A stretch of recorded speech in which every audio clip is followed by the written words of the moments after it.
Hello dear friends, आज हम start करने जा रहे हैं new chapter that is reproduction.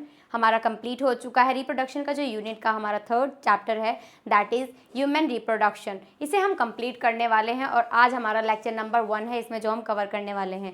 बताती हूँ इसमें मैं आपको क्या क्या कराने वाली हूँ। स्टार्टिंग में first is reproductive organs, now gametogenesis, menstruation cycles, insemination as well as fertilization and implantation, progeny and embryo development. Now placenta, gastrations and organ.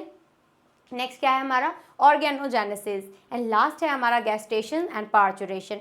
ये सारे चैप्टर की प्रोग्रेस है जो हम करने वाले हैं। अब स्टार्ट करते हैं। अब देखते हैं कि आज के लेक्चर में हम फाइनली क्या करने वाले हैं। तो आज हम करेंगे मेल रिप्रोडक्टिव सिस्टम। चलिए स्टार्ट करते हैं क्या होता है ये। पहली बात तो मैं आपको बताती हूँ कि रिप्रोडक्शन क्या होता है, मैं कंप्लीट करा चुकी हूँ। ह्यूमंस में अगर मैं बात करूँ तो इसमें ह्यूमंस में कौन सा रिप्रोडक्शन पाया जाता है, that is sexual reproduction. Sexual reproduction humans में होता है, ये वीवी पैरस होते हैं। अब ये क्या मतलब होता है वीवी पैरस का? वीवी पैरस वो होते हैं जो यंग वन को देते हैं, लाइक ये एगले नहीं होते हैं, न्यू बेबी देते हैं। क्लियर हो गया? Like give birth to young ones means एक किसी भी यंग वंस को ये क्या करते हैं, बर्थ करते हैं। ये एगले नहीं होते हैं। तो ऐसे होते हैं वीवी पैरस। और जितने भी ह्यूमन बींग्स होते हैं ये सारे वीवी पैरस होते हैं। ये है हमारा एनसीईआरटी पोर्शन जो आपको आपकी बुक में भी मिल जाएगा। Sexually reproductive and viviparous, the reproductive events in human include formation of gametes. इसमें क्या होता है, फर्स्ट फॉर्मेशन ऑफ गैमेट्स होगा जिसको हम बोलते हैं गैमेटोजेनेसिस।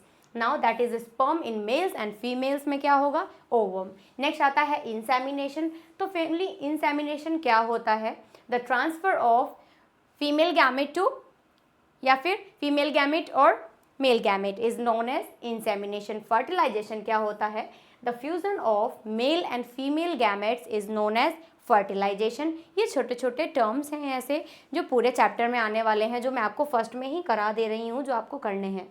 फर्स्ट आता है गैमेटोजेनेसिस।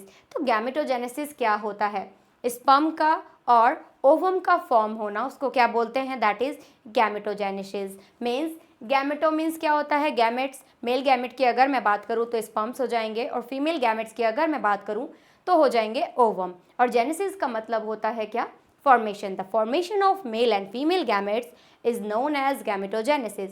नेक्स्ट ऐसे आता है हमारा insemination. So what is insemination? Insemination means transfer of male gametes into female reproductive tract. Means male gamete का फीमेल रिप्रोडक्टिव ट्रैक्ट में ट्रांसफर होना, that is known as insemination. Then next point आता है fertilization. What is fertilisation?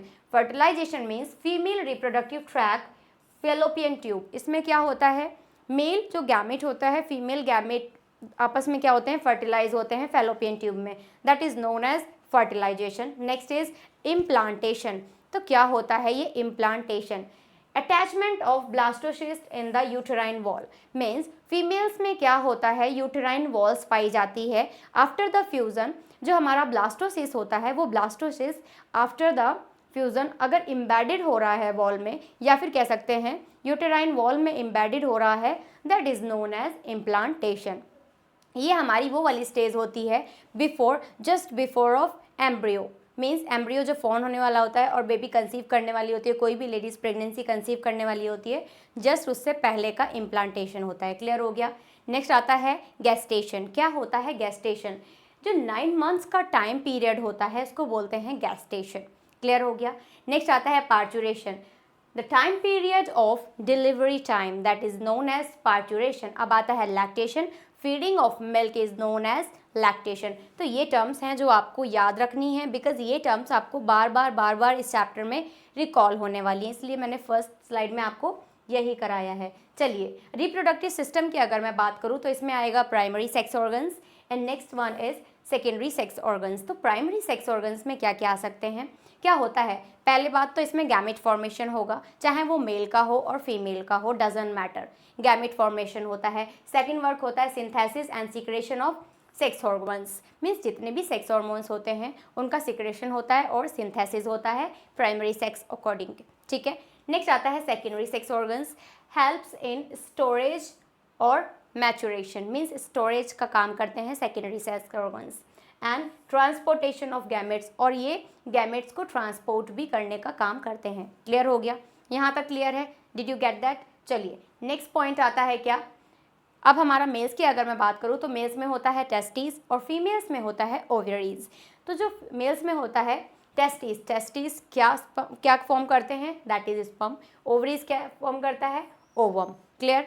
जो sperms होता है, और अगर मैं बात करूँ हॉर्मोन्स की, तो जो मेल्स का हार्मोन होता है दैट इज टेस्टोस्टेरोन।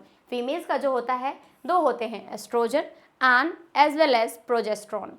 क्लियर हो गया यहाँ तक?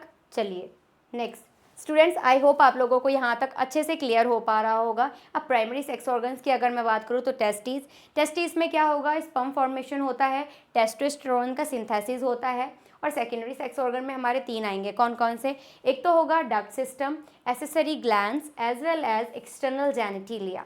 अब हम इनको वन करके पढ़ते हैं कि क्या होता है एक्चुअल में इसके अंदर। तो फर्स्ट आता है क्या, इसमें कौन कौन से पार्ट होते हैं, एक तो होगा रेटाटेस्टाई वास एफ्रेंसिया जो मेल्स में पाया जाता है, एपिडाइडमिस भी पाया जाएगा, वास डिफरेंस भी, ejaculatory duct as well as urethra.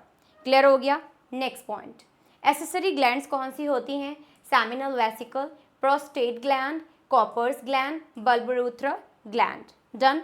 Last one is external genitalia that is penis. Clear हो गया? आई होप आप लोगों को यहाँ तक बहुत ही अच्छे से क्लियर हो गया है। अब अगर मैं बात करूँ टेस्टिस फॉर्मेशन कैसे होता है, तो टेस्टिस फॉर्मेशन होता है 7 to 8 week of pregnancy in the abdomen. Means जब प्रेगनेंसी कंसीव हो जाती है तो 7 to 8 वीक में क्या होता है, टेस्टिस फॉर्मेशन होने लग जाता है। क्लियर हो गया? अब अगर मैं बात करूँ टेस्टिस की, तो टेस्टिस में क्या होता है, स्पर्म फॉर्मेशन होता है, जिसका जो टेम्परेचर होता है कितना होता है, 3.4 to 3.5 डिग्री सेल्सियस। ठीक है, ये किस में होता है, प्रेगनेंसी के 7th और 8th मंथ में। किस में, 7th और 8th मंथ में। क्यों, उससे पहले अगर मैं बात करूँ तो बेबी मेल ना होता है ना फीमेल होता है, ये फीमेल ही रहता है। क्लियर हो गया? उससे पहले नहीं पता चलता है। नेक्स्ट अगर मैं बात करती हूँ क्या, फेलियर ऑफ टेस्टिस टू डिकम, इसमें क्या होता है, कुछ कुछ प्रॉब्लम्स ऐसी आ जाती हैं टेस्टिस में, फेलियर्स होते हैं, तो इसको बोलते हैं क्या, एक्स्ट्रा एब्डोमिनल, ये डिसीजेस होती हैं। Now this is the structure, this is ureter, seminal vesicle, urinary bladder, vas deferens, prostate as well as penis, urethra, gland penis, and this is the forescreen, testes, scrotum, bulbourethral gland, rectum, anus, ejaculatory duct. Done?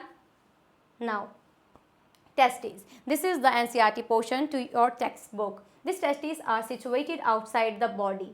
ये क्या होता है, outside the body present होता है। Reason क्यों, question आता है क्यों होता है ऐसा। The scrotum helps to maintaining the low temperature of the testis, because जो टेस्टिस का लो टेम्परेचर होता है वो क्या करता है, उसको हेल्प करता है कि बॉडी के टेम्परेचर से उसको मेंटेन कर सके।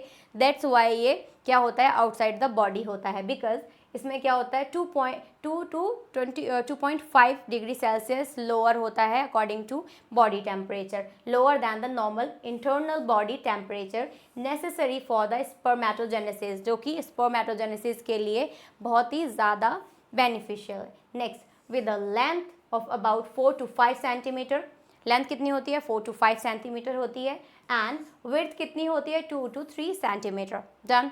Next one is testis has about 250 compartments called testicular lobules.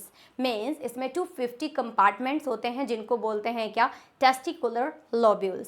जानते हैं क्या होते हैं ये testicular lobules. Now muscles of testes helps in maintaining the temperature of lower temperature. जो muscles होती है testes की वो हेल्प करती हैं कि बॉडी टेम्परेचर को, टेस्टिस के टेम्परेचर को मेंटेन कर सकें, बिकॉज मैंने अभी बताया ये लोअर होता है अकॉर्डिंग टू बॉडी टेम्परेचर। ये क्या होता है, डॉटर्स मसल और क्रेमेस्टर मसल्स। डॉटर्स मसल्स में क्या होता है, कॉन्ट्रैक्ट होती हैं, रिलैक्स होती हैं। तो कॉन्ट्रैक्ट में और रिलैक्स में क्या होता है, इसमें क्या पता है, सीजन में, विंटर सीजन में कैसा होता है ये, reduce surface area. Okay done. Next relax कब होता है, समर रीजन में। डन। नेक्स्ट पार्ट इस क्रेमेस्टर मसल्स, इनका काम क्या होता है, ये दो तरीके से काम करती है, कॉन्ट्रैक्ट एंड रिलैक्स। तो विंटर्स के सीजन में क्या होता है, पल्स द टेस्टिस, ठीक है, pulls the testis toward abdomen. Clear हो गया। रिलैक्स समर्स की बात करती हूँ, pushes the testis ovarian from the abdomen. Done. Now this is the raphe. External view of scrotum, external view. Now this is the muscle layer, cremaster muscles, and this is the darter's muscles. Clear हो गया? And now this is the epididymis, deep tissues. अगर मैं बात करूँ इसमें deep tissues के बाद transversely आपको ये व्यू दिखाया गया है, जिसकी वजह से आपको अच्छे से समझ आ पाए। क्लियर हो गया? चलिए नेक्स्ट क्या आता है, ये है कुछ diagram. Now this is the cremaster muscles, ये वाली जो मसल्स दिख रही हैं आपको, this is the cremaster muscles. And now ये वाली जो मसल्स होती हैं ब्लैक, ये है कौन सी, dartos muscles. Done. Now this is the inguinal canal, spermatocategory, vein, lymphonoid vessels, nerves and vas deferens। Clear हो गया? आई होप आप लोगों को यहाँ तक बहुत ही अच्छे से क्लियर हो चुका है। चलिए नेक्स्ट क्या है, इंटरनल स्ट्रक्चर ऑफ टेस्टिस। तो क्या होता है और किस तरीके का होता है, मैंने आपको बताया था 250 कंपार्टमेंट्स होते हैं एवरी टेस्टिस में, तो उनको क्या बोलते हैं, टेस्टिकुलर लोब्यूल्स बोलते हैं। तो कैसे होते हैं ये वाला जो पार्ट है that is known as vas deferens, ये होता है हेड ऑफ एपोडाइडमिस। ये क्या होता है, ये होता है हमारा आइपोडाइडमिस, ठीक है। और ये वाला पोर्शन जो होता है हेड होता है, ये होता है vas efferentia. Now this is the rete testis. Now this is the body of epididymis and this is the tail of epididymis, tunica adventitia, ठीक है। ये वाले पार्ट क्या कहलाएंगे, seminiferous tubules. What, seminiferous tubules, जिसके अंदर स्पर्म फॉर्मेशन होता है। चलिए मैंने बताया था 200 to 250 कंपार्टमेंट्स होते हैं। कितने कंपार्टमेंट, जिसको क्या बोलते हैं, टेस्टिकुलर लोब्यूल्स। तो ये आपको शो हो रहे हैं, ये होते हैं कंपार्टमेंट्स। क्लियर हो गया? देखो इसमें क्या है, फर्स्ट वाली जो फोल्डिंग है, फर्स्ट वाला ये वाला जो पार्ट है, इसको बोलेंगे हम क्या, ट्यूनिका वैगिनलिस।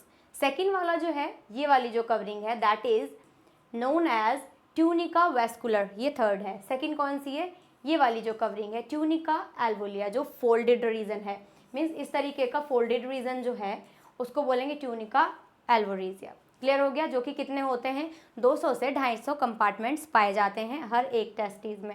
और इसी को क्या बोलते हैं, ये वाला जो पोर्शन दिखाई दे रहा है पर्पल कलर का that is known as seminiferous tubules, ठीक है। और ये वाला जो पोर्शन है that is known as testicular lobules. Done. चलिए ये है कुछ एनसीईआरटी पोर्शन जो मैं आपको करा रही हूँ। Each lobule contains 1 to 3 highly coiled seminiferous tubules, means एक लोब्यूल के अंदर कितने कंपार्टमेंट्स होते हैं, सेमिनिफेरस ट्यूब्यूल्स 2 से। Highly coiled seminiferous tubule in each sperms are produce, means each lobule 1 एक कंटेन करता है, हाईली कॉइल्ड होते हैं ये। Next, and line its inside by 2 types of cells are called male germ cells and Sertoli cells. इसके अंदर 2 sales पाई जाती हैं, कौन कौन सी, एक तो होगी मेल जर्म सेल, सेकंड पाई जाती है सर्टोली सेल्स। इनके अंदर ही क्या होता है, the male germ cells undergo meiotic division. Male germ cell के अंदर होता है मियोटिक डिवीजन, कौन सा, that is meiotic division. Finally leading to sperm formation, इसमें क्या होता है, स्पर्म फॉर्मेशन में ये हेल्प करती है। Second, while Sertoli cells provide nutrition to the germ cell. अगर मैं बात करूं, मैंने आपको बताया था एक टेस्टिकुलर लोब्यूल्स में कितनी, एक सेमिनिफेरस ट्यूब्यूल पाई जाएगी। अब एक सेमिनिफेरस ट्यूब्यूल के अंदर हमारा क्या क्या पाया जाता है, 2 सेल्स पाई जाती हैं, that is germ cell and second one is Sertoli cells. तो जर्म सेल का काम होता है स्पर्म्स को फॉर्म करना, स्पर्म का फॉर्मेशन करना, सिंथेसिस करना, एज वेल एज जो सर्टेली सेल्स होती हैं उनको नरिशमेंट देती हैं। नरिशमेंट कैसे, मीन्स न्यूट्रिशन प्रोवाइड कराती हैं, मीन्स उनको क्या करती हैं, पालन पोषण करती हैं। क्लियर हो गया, समझ आ गया? चलिए आगे बढ़ते हैं। इसमें क्या है, the region outside the seminiferous tubules called interstitial space. जो बाहर का रीजन होता है उसको बोलते हैं interstitial space. Now contain small blood vessels, interstitial cells that is leading cells, उनको हम लीडिंग सेल्स भी बोलते हैं, जो कि आप यहाँ पे 3.2 में देख पा रहे हैं, फिगर 3.2 में। Now this is the Sertoli cells और now spermatids, secondary spermatids as well as primary spermatocytes और spermatogonia। क्लियर हो गया? ये होती हैं लीडिंग सेल्स। बाहर की साइड जो स्पेस आपको शो हो रहा है दैट इज लीडिंग सेल्स, और इसको बोलेंगे क्या, बेसमेंट मेम्ब्रेन। क्लियर हो गया, दिखाई दे रहा है आपको, ये है testicular lobules and this is the, क्या बताया, एक टेस्टिकुलर लोब्यूल्स के अंदर 3 कितने पाए जाएंगे, सेमिनिफेरस ट्यूब्यूल, और सेमिनिफेरस ट्यूब्यूल्स के अंदर पाई जाएंगी 2 तरीके की cells, that is germ cell और Sertoli cells. Germ cell the formation of sperms and Sertoli cells nourish the sperms. Clear. और ये वाला जो स्पेस होगा वो कौन सा कहलाएगा, interstitial space. Now this is the quiz time, very important, my favourite also. This is the question. Primary sex organs are involve in formation of gametes, storage of gametes, mensuration of gametes, all of above. Formation of gametes. Primary sex organs क्या करते हैं, first part में ही मैंने आपको यही बताया था, first slide ही हमारी यही थी, formation of gametes. The option number A is correct. The correct sequence of events involve in the reproductive phases are gametogenesis, fertilization, insemination, embryonic development. हमारा ऑप्शन होगा B, that is gametogenesis. Insemination पहले क्या होगा, gametogenesis, जब तक mail and female gametes नहीं मिलेंगे तब तक कुछ भी नहीं हो सकता, पहले यही होगा. फिर क्या होगा, इंसेमिनेशन होगा, देन फर्टिलाइजेशन, फर्टिलाइजेशन के बाद होगा एम्ब्रियोनिक डेवलपमेंट, क्लियर होगा, देन होगा लैक्टेशन. क्लियर हो गया, क्लियर. चलिए नेक्स्ट क्वेश्चन.